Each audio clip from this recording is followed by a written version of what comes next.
c'est ça. Tu comprends? La longueur est de 20. Donc c'est ici. Tu mets ici. Voilà. Voilà. Tu fais comme ça. Et on te dit, avec un ampérage de 5 ampères. Donc tu sais, là c'est 6. Donc 5, ça doit être normalement ici. Après, tu fais la projection et tu relis les deux. Sûrement, tu l'auras ici. Et tu sais qu'il faut prendre la courbe qui suit, c'est-à-dire la section de câble qui suit.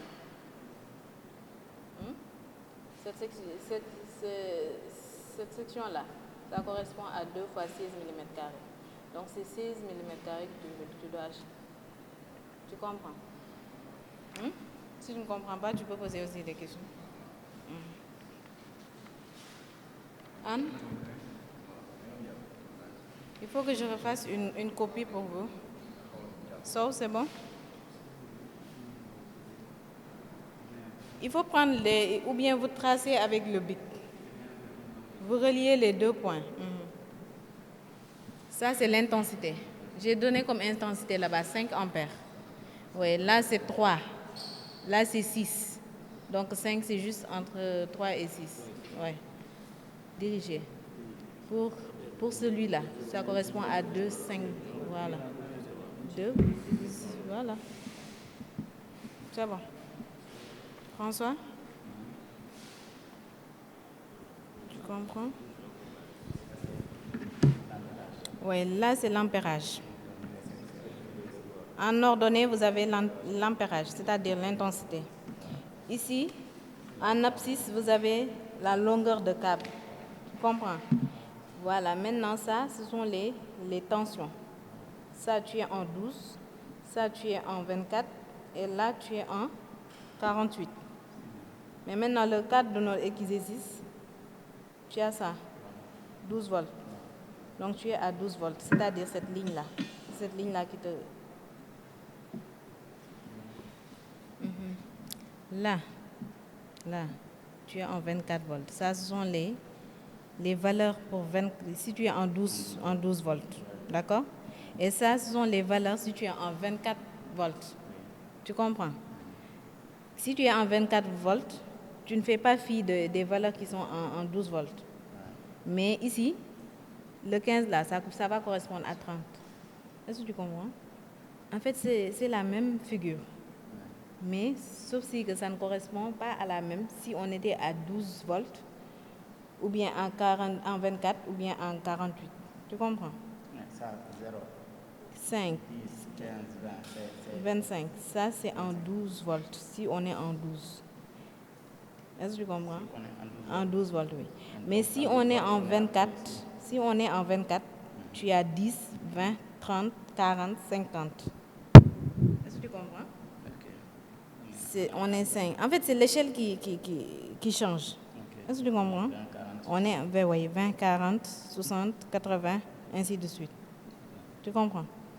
Maintenant, il faut lire la figure si on était à 12 volts. Donc, ce sont ces valeurs-là qui nous intéressent. 5, 10, 15, 20, 25. Tu comprends? Maintenant, on te dit la longueur de câble, c'est 20 mètres. Donc, tu sais que 20 est là.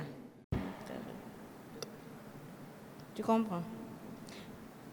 Maintenant, c'est là, il faut bien le savoir lire. Parce que c'est la méthode la plus facile, je vous dis. La méthode la plus facile. Mais ne vous en faites pas, après on va faire un exercice aussi pour mettre en application. Donc, je disais tantôt, les caractéristiques dont on aura besoin. Moi, tension bi, ak longueur câble bi, ak courant bi. Comprendre? Maintenant, les caractéristiques dont on a besoin, on vous a donné ça comme titre d'exemple. Donc, là, nous sommes en 12 volts. Donc, 12 volts mouini, n'est-ce pas? 12 volts, ça ne concerne que ces valeurs-là. Valeurs 5, 0, 5, 10, 15, 20, 25. Si vous êtes en 24, 10, 20, 30, 40, 50. Si vous êtes en 48, c'est 20, 40, 60, 80. En fait, c'est l'échelle qui change. Comprendre? Mais on l'a fait sur le même diagramme. Vous comprenez? Légui, yow, dans le cadre de notre exercice, on a dit que la longueur est égale à 20 mètres. Alors que là, en abscisse, c'est la longueur. Comprendre? Donc, vous savez que 20 mètres, c'est ici. Hein? Légui, on vous dit avec un courant de 5 ampères. 5 ampères, xam nga fii 6 ampères la. Kon 5 ampères, normalement, fii la war a doon. Comprendre? Légui, après, il faut faire l'intersection des deux. Mais il faut nga tracer ko ba mu jub. Comprendre? Boo tracer nii ba fii après nga def intersection bi nii. Xam nga kon sa section bi normalement fii la war a doon. Mais il faut toujours prendre la section qui suit. Quand tu n'es pas sur une section, tu prends la section qui suit. La section qui suit, c'est celle-ci. Comprendre? Te gis nga jox nañ la section câble bii nii. Comprendre? Section câble bii nii, c'est 2 fois 10 mm². Donc, toi, si tu pars au marché, tu dois acheter comme section de câble 2 fois 10 mm². C'est la section dont tu dois acheter. D'accord? Tu comprends? C'est bon, hein? Si. Diakité? Anne?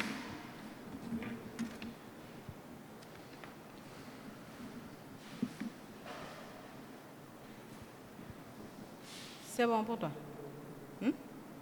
Comprendre? Ouais, comprendre. Ouais, ah, Diakité. Ouais, nañ def kii application typique tout à l'heure. Qui ma ni Diakité? Anne. Donne-moi la règle, s'il vous plaît.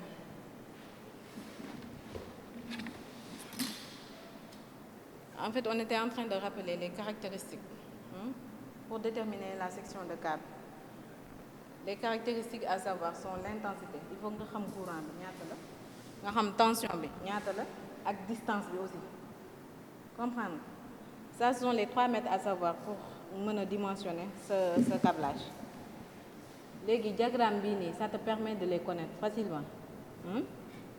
Fii nii en abscisse, c'est-à-dire verticale bi, kii horizontale bi, tu as la longueur de câble. Oui, fini, c'est la longueur des câbles. En ordonnée, c'est l'intensité. C'est le courant, quoi. Tu comprends? Maintenant, ici, on te donne les liaisons. Si tu es en 12 volts, les longueurs des câbles sont là. Si tu es en 24 volts, les longueurs des câbles sont là. On va projeter nii pour mën a def intersection bi ak point bi. Mais il faut bien projeter. Si tu ne projettes pas, tu n'auras pas le point exact. D'accord? Si tu projettes sûrement fii lay doon. Comprendre? Ici. Fii ngay am intersection bi normalement. Et là, ça ne correspond pas à une section. Voilà, donc il faut prendre la section là. La section qui suit. Et si tu vois cette section-là, on t'a dit que c'est le 2 fois 10 mm². Tu comprends? Donc toi, la section de câble dont tu dois acheter, c'est le 2 fois 10 mm². Comprendre? Le diagramme là, il faut le garder précisément parce que ça va vous permettre de bien dimensionner. C'est bon? Oui, pour notre cas, dans le cas du domicile. La tension de fonctionnement, tu sais, on a déterminé la même tension de fonctionnement. Donc, on s'est fait vie à cette tension de fonctionnement. Mais pour les grosses installations, ce n'est pas la même chose. Mais nous, dans le cadre de la formation, c'est juste une petite, voilà. Donc, nous avons les mêmes tensions de fonctionnement qu'on va appliquer au courant qu'on a aussi. Les batteries, parce que parfois l'intensité ça peut différer quoi. Parfois ça peut différer. C'est ça. Ouais, ça peut différer parfois. Non? Parce que l'intensité et les régulateurs, c'est différent de l'intensité entre le batterie et l'onduleur. C'est ça la différence. L'intensité à eau sera plus grande. La section là, par exemple, c'est la section qui sort du panneau jusqu'au régulateur. Au régulateur. C'est-à-dire pour par exemple, pour cet exercice, pour une longueur de 20 mètres, c'est-à-dire, par exemple, tu as tes panneaux qui sont là-bas. Du panneau jusqu'au régulateur. Tu as ici ton régulateur. Tu as 20 mètres. Maintenant, tu as un courant de 5 ampères. Il te faut avoir un câble de 10 mm, 2 fois 10 mm² pour que le courant passe vite. Sinon, si tu prends par exemple un câble 2 fois 5, tu n'auras pas ce que tu veux. C'est en quelque sorte ça. Maintenant, non, l'intensité. Voilà, c'est parce que... C'est parce... Ce que je peux te répondre là-bas. Il faut tout d'abord savoir ce que c'est que le panneau. Le panneau, son rôle, c'est de charger la batterie, les batteries.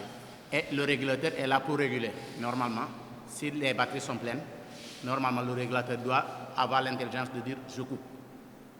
Oui, c'est automatique. Automatique, oui. Maintenant,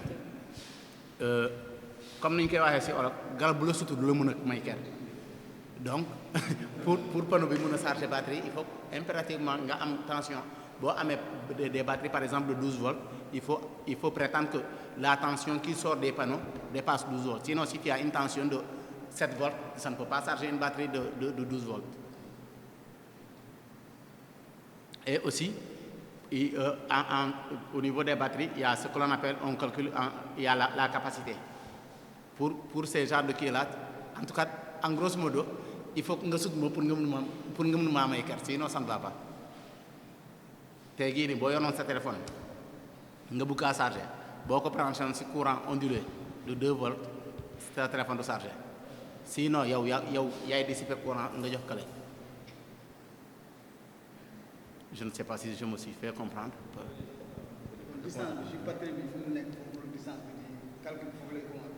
En fait, voilà, cette longueur-là, c'est plus entre panneau et régulateur. Okay. Panneau et régulateur. C'est ce qui concerne ça. Régulateur, c'est deux choses, c'est deux distances. C'est pas conseillé. Donc quand tu fais le régulateur, normalement en bas, tu dois faire ton parc de batterie pour éviter... parce que plus la longueur est longue, plus il y a des pertes. Donc il faut éviter tout ça. Vous comprenez? Il faut... Voilà, le régulateur, normalement, pour fixer ni, en bas, tu dois avoir ton parc de batterie. Ils doivent être dans le même lieu. Ouais. C'est ce qui est conseillé.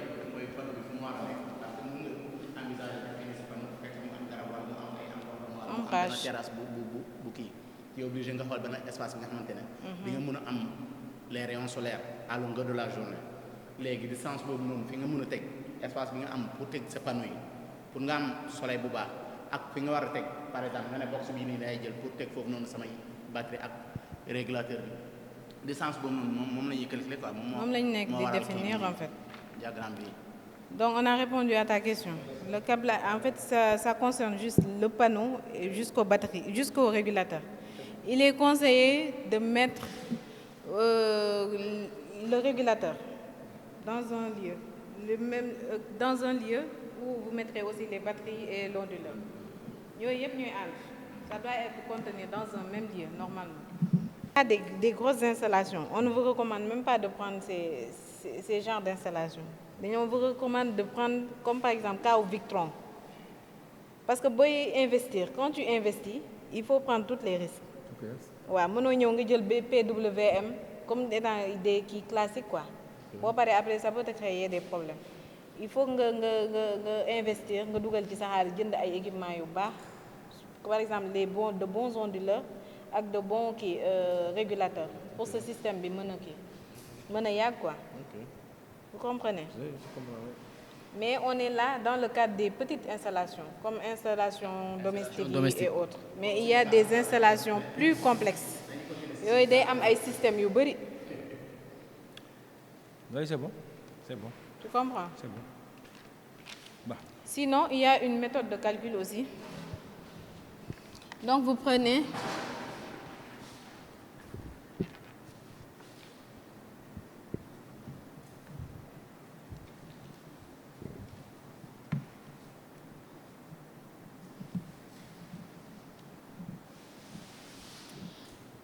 la détermination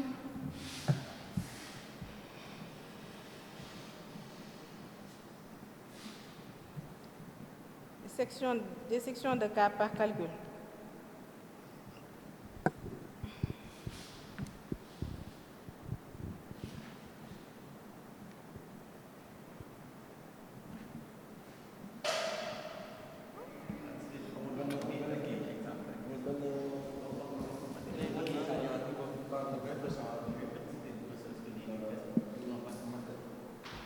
20% du matériel. Ah, ça dépend des personnes. Il y a des gens qui prennent jusqu'à 40%. Ça dépend.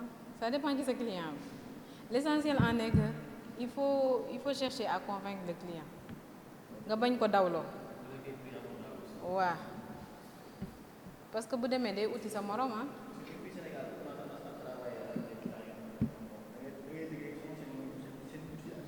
Voilà, c'est ça. C'est ça.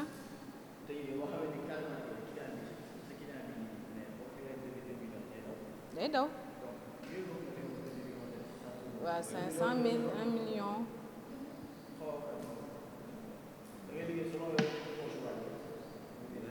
Parce que boo naree dawloo ay client bu yàggee di nga toog ay quelques mois doo liggéey am liggéey.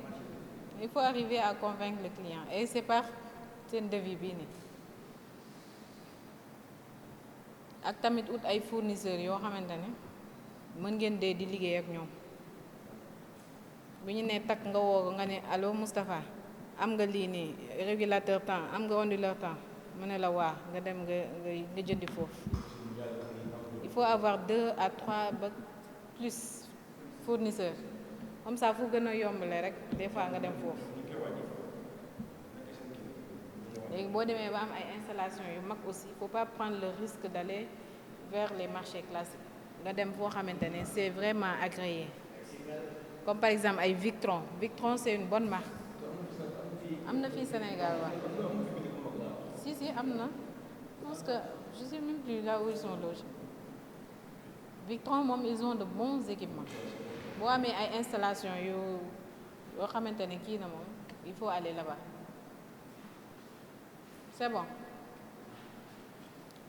La main-d'œuvre ak transport bi il y a le total acheté après on met la TVA ak total TTC.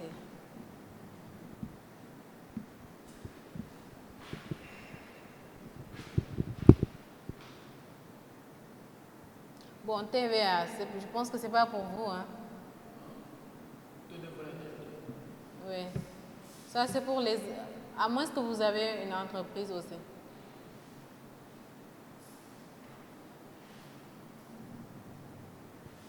C'est bon?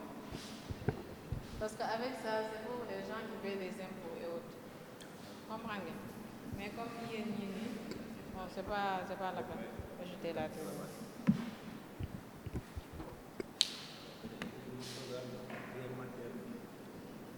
C'est bon? Vous avez des questions?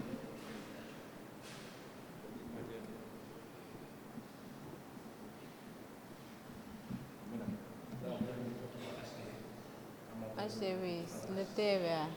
Si on applique le TVA au total acheté, c'est-à-dire hors taxe, on aura le total HTC. Ouais, c'est-à-dire François, c'est bon?